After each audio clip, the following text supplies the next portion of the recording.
है तो सांवली लेकिन बहुत ही टैलेंटेड।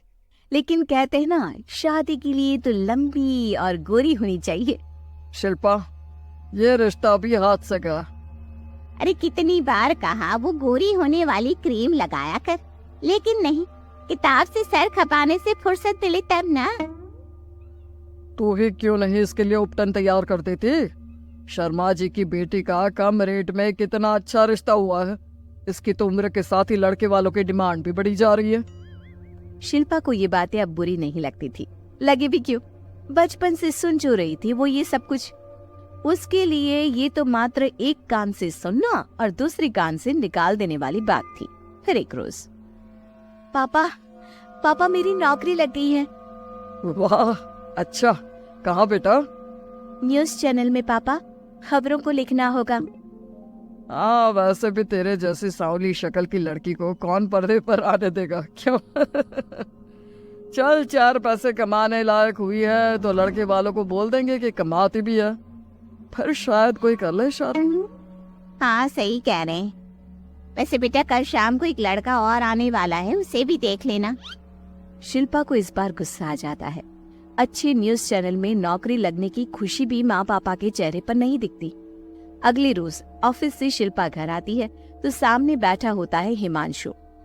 हिमांशु शिल्पा को देखता है तो पहली नजर में तो वो उसे पसंद नहीं आती, लेकिन फिर भी फॉर्मेलिटी तो करनी थी।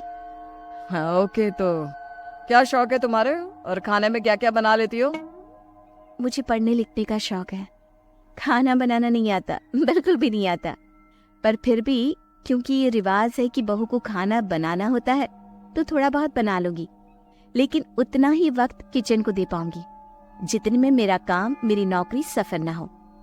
बाकी भूख तो तुमको भी लगती होगी, तो खाना बनाने की जिम्मेदारी दोनों की ही होगी, है ना? शिल्पा बोले जा रही थी। अब तक जिन लड़कियों से हिमांशु मिला था, शिल्पा उन सब से अलग थी। वो ऐसी ही तो लड़की चाहता था। शिल्पा से बात करने के बाद, ठीक है, फिर शादी 2 महीने बाद करेंगे। वो क्या है ना, खाना बनाना भी तो सीखना होगा ना। मुझे मंजूर है। शिल्पा को भी हिमांशु अच्छा लगने लगता है। दोनों की शादी हो जाती है, लेकिन शादी के बाद से ही हिमांशु का परिवार शिल्पा के रंग को लेकर कई बातें बनाता। क्या बात है हिमांशु, क्या कमी हो गई थी जो ऐसी काली सी बहू ले आया? काली तो नहीं है। हाँ, मेरी शिल्पा का रंग हल्का सांवला है। वैसे आप तो कृष्ण के भक्त हैं, जानती है ना, उनका रंग भी सांवला था। अब सांवले रंग के कृष्ण की पूजा, तो सांवली मेरी बीवी खराब कैसे? बात तो सही भी थी। क्यों सांवला रंग खराब माना जाता है? शिल्पा पति का तर्क सुन रही थी। थोड़ी देर के बाद, क्या बात है, शब्दों का जादू आ गया। क्या तर्क दिया आपने सांवले रंग के समर्थन में? तो क्या तुम ही पत्रकार हो? अरे तुम्हारा पति भी कम नहीं है। शिल्पा रोज एक नई तरक्की छू रही थी। कभी विदेश दौरा तो कभी बड़े बड़े लोगों का इंटरव्यू। एक दिन, सुनो, आज का दिन बहुत खास है, मैं मुख्यमंत्री जी का इंटरव्यू लेने जा रही हूँ। अरे वाह, क्या बात है, सही है यार। तभी ससुर आ जाते हैं। बहू, थोड़ा मेकअप भी कर लेना, वरना काली काली फोटो सब जगह आएगी। अरे हम तो शर्म के मारे किसी को दिखाते भी नहीं कि ये हमारी बहू है। न जाने क्या कमी थी। अरे वो शारदा दीदी की बहू देखो, कैसे मक्खन की तरह गोरी है।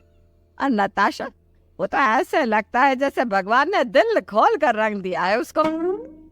अरे माँ, आजकल रंग नहीं बुद्धि का जमाना है। हाँ, तो वो दोनों कहाँ पागल है, अच्छा खासा घर देख रही है। शिल्पा को ससुर की बात पर गुस्सा तो आता है, लेकिन वो मूड खराब नहीं करना चाहती। वो तो बस तैयारी करती है कि जल्दी से अच्छा सा मुख्यमंत्री का इंटरव्यू हो जाए और दुनिया देखे। होता भी यही है। शिल्पा जब शाम को घर आती है तो, अरे चाची, बुआ, फूफा जी, कैसे हैं आप सब? कैसे आना हुआ? शिल्पा को आसपास के लोग भी देख रहे थे। वो भी जानती थी कि उसने जो इंटरव्यू किया वो कितना वायरल हो रहा है। अरे बहू, बड़े लायक हो तुम। औरत होकर दुनिया की इतनी जानकारी, कितनी समझ है तुम्हारे अंदर। वाह वाह बहू, तुमने तो हम सबका सीना गर्व से चौड़ा कर दिया। सास ये सब देखकर सोच रही थी कि भाई ऐसा भी क्या हो गया, इन्होंने तो बहू को हीरो बना रखा है। मैंने तो शिल्पा को उसी दिन समझ लिया था जब पहली बार मिला था। मैं तो जान गया था कि ये लड़की अलग है। कितनी प्यारी आवाज है इसकी और समझ भी लाजवाब। तभी बुआ सास बोल पड़ती है, और एक हमारी बहू है, सारा दिन टिकली बिंदी पर ही लगी रहती है। अरे दीदी, न जाने कौन कौन सी क्रीम लगाती है, अब तो चेहरे पर फोड़े भी निकल गए। कितनी बार कहा कुछ पढ़ाई आगे करके दुनिया में नाम कमाओ, लेकिन नहीं, बस सारा दिन शीशे के सामने खड़ी रहेगी। कोई बात नहीं फूफा जी, वो भी किसी की पसंद हो सकती है। हम लोगों का क्या, एक काम अच्छा कर दिया तो पूछ लिए गए, नहीं तो जमाना तो गोरी सूरत की ही तारीफ करता है। क्यों माँ जी? हाँ हाँ वो क्या है ना, मैं जरा पानी लेकर आती हूँ, तू बैठ बहू। हाँ हाँ बहू, तू बैठ। वो क्या है ना, आज तो तुझसे बहुत सारी बातें करनी है। ये बता, कैसे दिखते हैं मुख्यमंत्री जी सामने से? जैसे टीवी में दिखते हैं वैसे ही दिखते हैं क्या? आए दिन लोग शिल्पा से मिलने आते, उसे अपने स्कूल या दूसरी जगह पर चीफ गेस्ट बनाते। ये सब देखकर पति तो खुश होता, लेकिन सुंदर बहू का सपना सास की आंख से उतर ही नहीं रहा था। फिर एक रोज, शिल्पा, पापा कहाँ है? माँ जमीन पर गिरी पड़ी है, वो बेहोश हो गई है।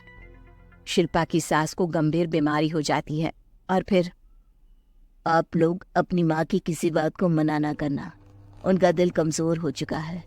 दिल में कोई बात लगेगी तो उनके हार्ट अटैक आने के चांसेस हैं, तो समझ रहे हैं ना? कुछ दिनों में ठीक होकर सास घर आ जाती है और फिर एक दिन, देख बेटा, मैं मरने से पहले एक सुंदर बहू का चेहरा देखना चाहती हूँ। अरे मैं नहीं चाहती कि तू इस काली कलूटी के साथ रहे, छोड़ दे इसे। अरे कल को तेरे बच्चे भी ऐसे काले पीले पैदा होंगे और फिर हमारा खानदान देखने लायक नहीं होगा। शिल्पा सुन रही थी, वो परेशान हो रही थी। वो सोचती है कि एक बार वो अपने पति से बात करके देखेगी। सुनिए ना, मुझे आपसे बात करनी है। मुझे भी शिल्पा, मैं माँ के बिना नहीं रह पाऊंगा, तुम समझ रही हो ना? शिल्पा को दुख होता है, लेकिन वो क्या करती। वो हिमांशु को तलाक देने का सोच लेती है और फिर शिल्पा माँ की हालत फिर खराब हो रही है, क्या करूं? माँ को सबसे बड़े अस्पताल में भर्ती करना होगा। लेकिन वहां तो बेड के लिए बड़ी बड़ी सिफारिश करनी पड़ती है। हाय रे, मेरा मन आता है मैं मर न जाऊं, मुझे बचा ले बहू। शिल्पा को हैरानी होती है कि वो करे तो क्या करे।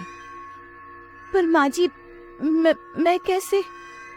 बेटा, मुख्यमंत्री जी से बात कर ले, उनसे बड़ी सिफारिश किसकी हो सकती है? तू बोलेगी तो शायद तेरी सास की जिंदगी बच जाएगी। शिल्पा सिफारिश से सास को बड़े अस्पताल में भर्ती करवा देती है, जहां लंबे समय बाद सास ठीक होती है। लेकिन इस बीच एक दिन भी शिल्पा उन्हें देखने नहीं जाती। सास जब घर आती है तो एक सुंदर सी लड़की उनका स्वागत करती है। ये कौन है और शिल्पा कहाँ है? मुझे तो मेरी बहू ही चाहिए। माँ, कैसी बात कर रही हो? तुमने कहा था ना कि शिल्पा काली है और तुम्हें काली बहू नहीं चाहिए। ये रीना है, तुम्हारी बहू। नहीं नहीं, मुझे माफ कर दो, मुझे तो मेरी शिल्पा बहू ही चाहिए। उसी के कारण आज मेरी जान बची है। मैं नहीं समझ पाई कि सुंदर शक्ल से ज्यादा सुंदर दिल और आचरण होना चाहिए। लेकिन अब क्या, अब तो देर हो चुकी थी। हिमांशु भी जानता था कि आत्मसम्मान वाली शिल्पा अब उसकी जिंदगी में वापस नहीं आएगी। अब तो शिल्पा को वे लोग बड़े बड़े चैनल की स्क्रीन पर देखते और अफसोस करते। शिल्पा चाहती तो कभी तुम्हारे लिए सिफारिश नहीं करते। अब तो आसपास के लोग भी घर नहीं आते। लोगों को लगता है कि शिल्पा ने हम लोगों को छोड़ा क्योंकि हम उसके लायक नहीं थे। सही बोल रही है माँ, हम ही तो उसके लायक नहीं थे। शिल्पा जैसी समझदार, पढ़ी लिखी, दुनिया की समझ रखने वाली लड़की को मैंने छोड़ा, सिर्फ आपके कहने पर। अब ये गोरी लड़की आपकी बहू हो सकती है, लेकिन मेरी बीवी कभी नहीं। हिमांशु वहां से